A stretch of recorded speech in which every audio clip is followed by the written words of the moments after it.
Hello students, welcome to online classes. So today we are going to discuss some numericals which have already came in your exam. So let's see the first question. तो पहला question अगर हम यहां पर देखते हैं तो पहला क्वेश्चन क्या कह रहा है, हम 1.16 क्वेश्चन कर रहे हैं. What is the net flux of the electric field of exercise 1.15 through a cube of side 20 centimeter oriented so that its faces are parallel to the coordinate planes. 1.1 में हम ऑलरेडी कर चुके हैं, इससे पहली वाली वीडियो में हम इस 1.15 क्वेश्चन को कर चुके हैं, लेकिन क्योंकि 1.16 में 1.15 का डेटा यूज होगा, इसी वजह से मैंने इसको यहां पे शो करके रखा हुआ है कि हम इसमें से कौन सा डेटा जो है वो यूज करने वाले हैं टू सॉल्व 1.16 क्वेश्चन. ठीक है, तो कोई दिक्कत की बात नहीं है, बहुत सिंपल है. किस तरीके से करना है अभी देखते हैं हम. तो सबसे पहले इसका डायग्राम ड्रॉ कर लेते हैं. ठीक है, कि डायग्राम क्या है हमारे पास और किस तरीके से क्वेश्चन को रीड करना है. एक बार आप अच्छी तरीके से क्वेश्चन को जरूर रीड कर लीजिए. ओके, तो डायग्राम अगर मैं इसका ड्रॉ करता हूं सबसे पहले, so if I draw the diagram,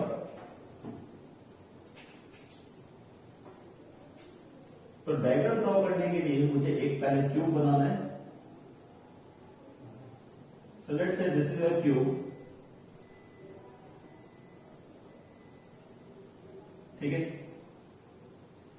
और ऐसा मान लेते हैं कि ये आपका एक क्यूब है.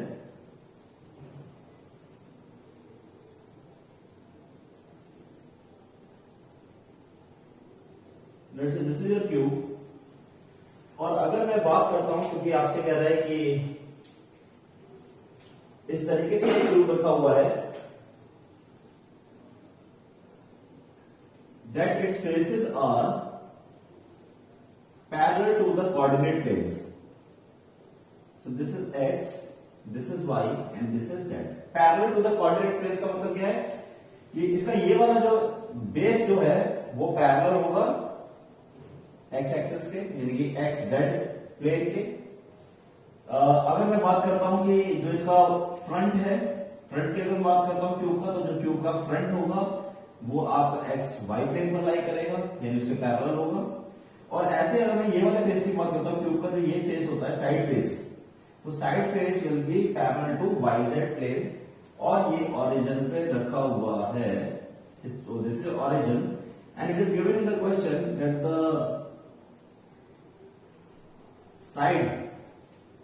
side of this cube is 20 centimeter. This is already given to you.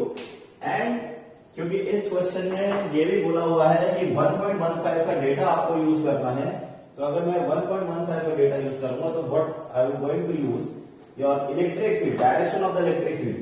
तो direction of the electric field is, वो कैसे है हमारा direction of the electric field. So the direction of the electric field is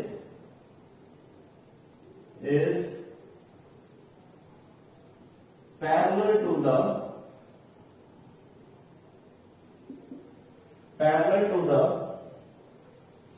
3 into 10 raised to the power 3 I cap Newton per coulomb.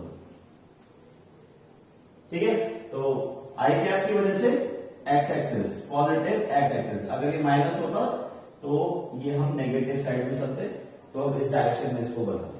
Okay, तो क्योंकक्योंकि आई cap लगा हुआ है इसलिए vector sign लगा हुआ है. अगर मैं यहां से आई कैप हटा दूंगा तो यहां से वेक्टर साइन भी आपका हट जाएगा. ओके, आई होप ये क्लियर है सभी को. चलिए आगे बढ़ते हैं.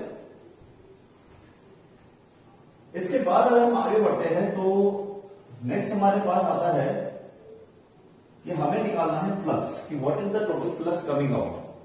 अब जैसे मैंने स्टार्टिंग में आपको बताया था कि फ्लक्स की डेफिनेशन ये कहता है number of electric field lines passing perpendicular to the surface. अब सरफेस इसका मतलब दो सरफेस, यानी कि एक तो ये वाला सरफेस रिस्पॉन्सिबल होगा फ्लक्स के लिए, और दूसरा जो होगा वो ये वाला होगा, क्योंकि इन्हीं दो सरफेस से इलेक्ट्रिक फील्ड पास हो रहा है.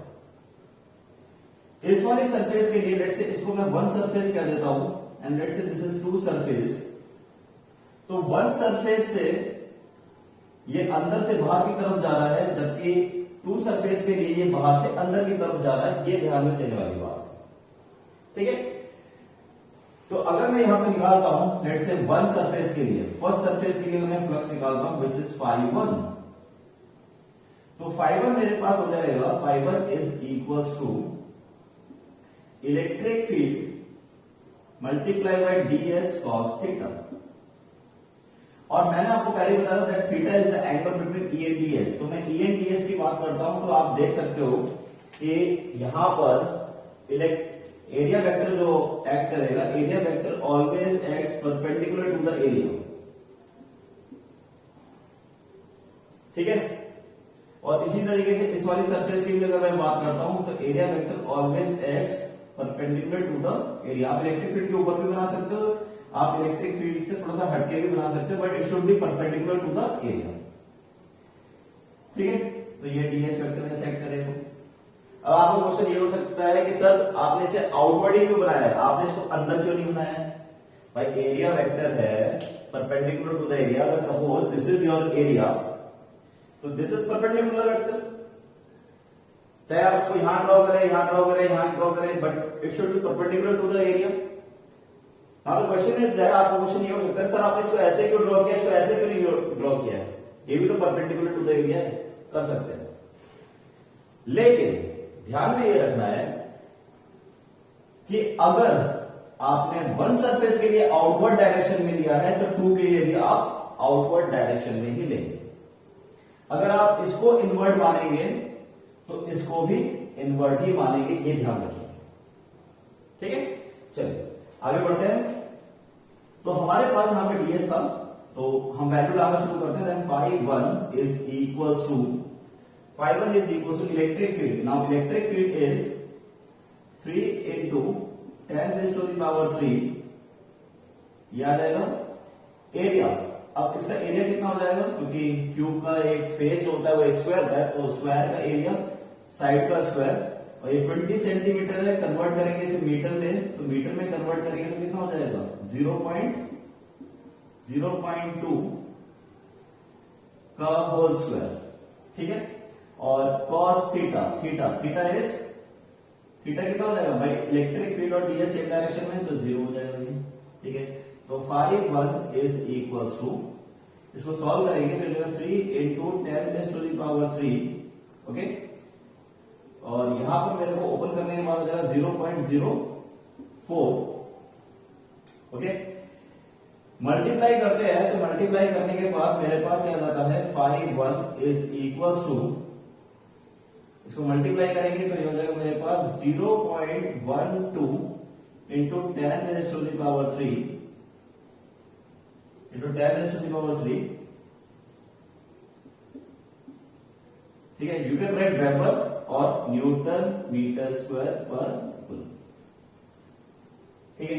इसको थोड़ा सा और सिंप्लीफाई कर देते हैं, 10 की पावर 3 में लिखा हुआ है, तो अगर आप चाहें तो इसको आप थोड़ा सा सिंप्लीफाई करके भी लिख सकते हैं। तो if I can write φ1 is equals to, और यहां पे लिख देते हैं इसे, तो I can write φ1 is equals to 1.2 into 10 raised to the power 2 newton metre square पर कूलम, ठीक है। तो आई होप ये सबको क्लियर है, ठीक है। चलिए आगे बढ़ते हैं। अब इसी तरीके से सेकंड सरफेस की बात करते हैं। तो सेकंड सरफेस के लिए φ2 फाइंड आउट करेंगे, तो electric flux passing through the surface 2, तो electric flux passing through the surface 2, या मैं यहां पे भी लिख देता हूं उसे, electric flux passing through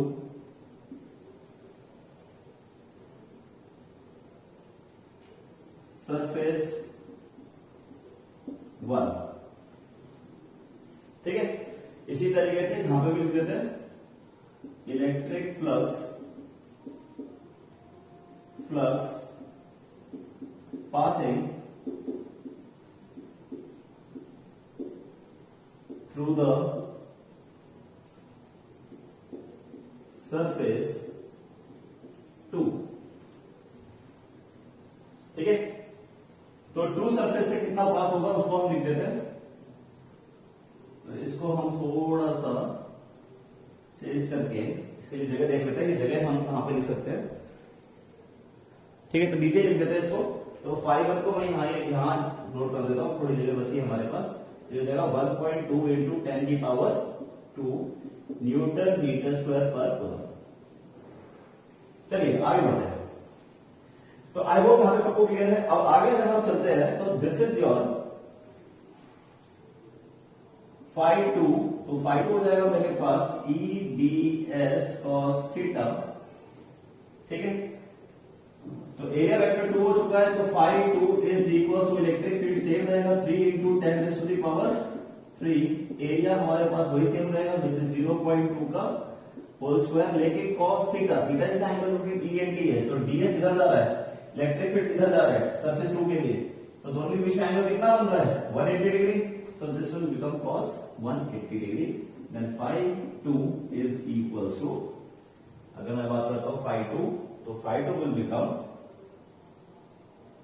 minus 3 into 10 raised to the power 3, ठीक है, ये माइनस कर देते हैं और ये हो जाएगा मेरे पास 0.04 और यहां पर मेरे पास cos 180 is -1। इसको पूरा सॉल्व करेंगे तो φ2 की वैल्यू मेरे पास जो इस वक्त आ रही है तो वो आ जाता है मेरे पास -1.2 into 10 raise to the power 2 newton metre square पर कूलम। दिस इज योर φ2, ठीक है। φ1 आ गया हमारे पास, φ2 भी आ चुका है। तो अब अगर हम बात करते हैं कि net flux, net electric flux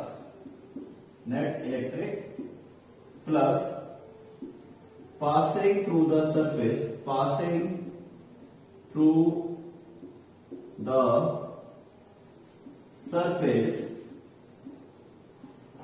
तो क्योंकि इलेक्ट्रिक फ्लक्स एक स्केलर क्वांटिटी है, तो स्केलर क्वांटिटी में हमेशा अलजेब्रिक एडिशन करेंगे तो φ1 प्लस φ2, ये हमेशा φ1 प्लस φ2 ही रहेगा, ये कभी φ1 माइनस φ2 नहीं होगा, माइनस अपने ऑटोमेटिकली आएगा, अपने आप आएगा, ठीक है। ऐसा मतलब देना कि इसमें फ्लक्स बाहर निकल रहा है, इसमें फ्लक्स अंदर जा रहा है तो प्लस माइनस कर देना ही। फ्लक्स स्केलर है, डायरेक्शन से कोई मतलब नहीं, आपको डायरेक्शन देखना ही नहीं है, आपके पास ऑटोमेटिकली जब आप उसे सॉल्व करेंगे तो ऑटोमेटिकली प्लस माइनस खुद आ जाएगा, लेकिन यहां जब आप नेट निकालेंगे तो हम इसे एडिशन ही करेंगे क्योंकि स्केलर क्वांटिटी है, आपका अलजेब्रिक एडिशन होता है।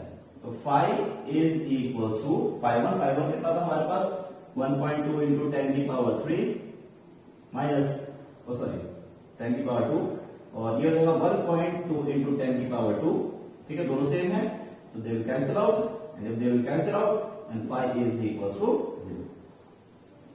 सो this is a net flux, so net flux will be 0, ठीक है। तो बहुत ही शानदार क्वेश्चन है, बहुत अच्छा क्वेश्चन है और इससे ज्यादा सिंपलेस्ट वे में आपको मिल ही नहीं सकता है, चाहे आप कहीं भी सर्च कर लीजिए।